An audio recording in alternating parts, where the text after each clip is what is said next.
Then we have the largest muscle of our back, the latissimus dorsi. So we could speak for a long time about the latissimus dorsi. Believe me, I don't want to spend that much time on it, but the reason it's such an important muscle is because it spans such a wide breadth along the back of the body. The way most of us visualize the latissimus dorsi is when bodybuilders do this, and we have this wing area, this large fan is created, and you see this portion of the latissimus dorsi. That's not the only portion, though. It actually runs from right here and goes all the way out and goes into here at the arm.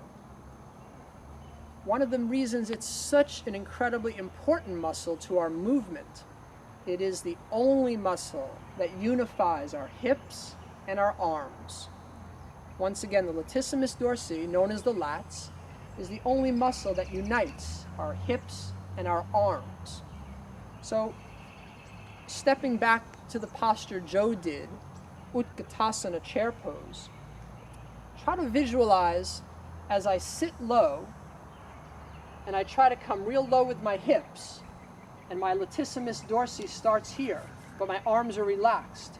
There's no pull exerted yet. But what if I raise my arms and the latissimus is coming here? The more I raise my arms up, the more I'm stretching my latissimus dorsi. And for most yoga students, this is what happens. They sit backwards, they might touch the floor, but then as their latissimus starts to stretch, they have to lift their hips in order to get their arms up. It's very challenging to keep seated and come into chair pose. Not just because of the latissimus, for many reasons, but again, stretching from this space to this space is very difficult, especially for men. Why especially for men?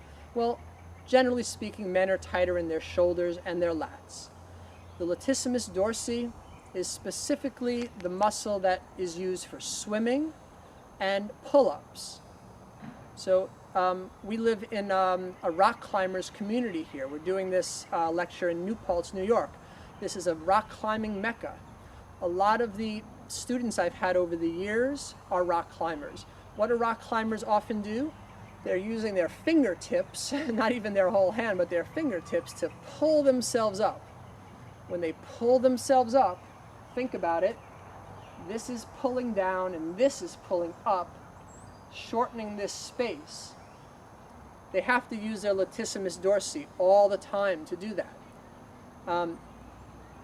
Obviously, that's on the more challenging rock climbs.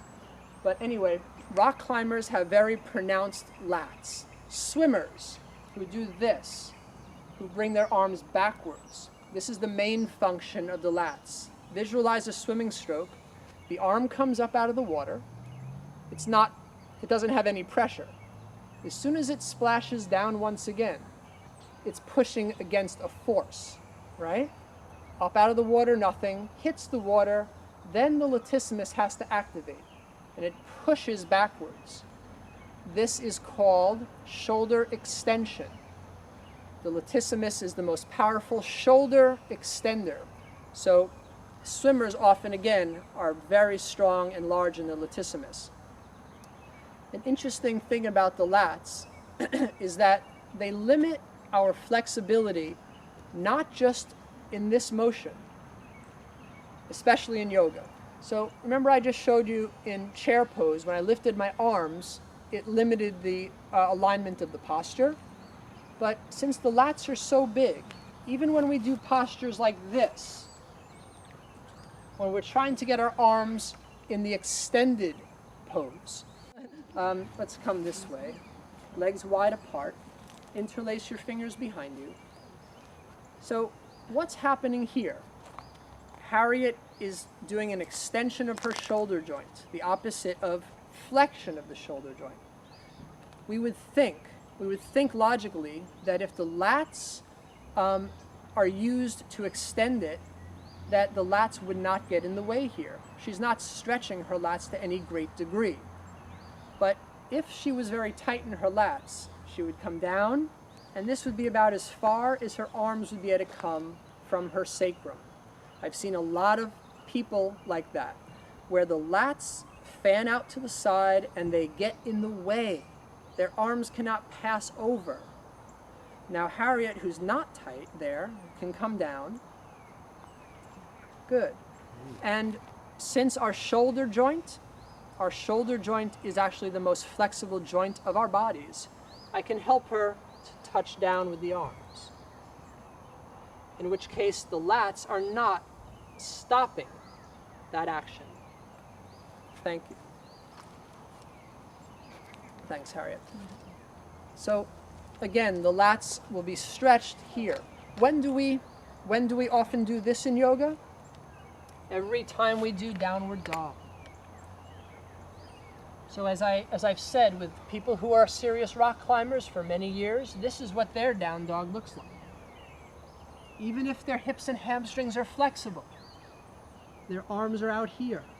They cannot straighten the arms and cannot drop this.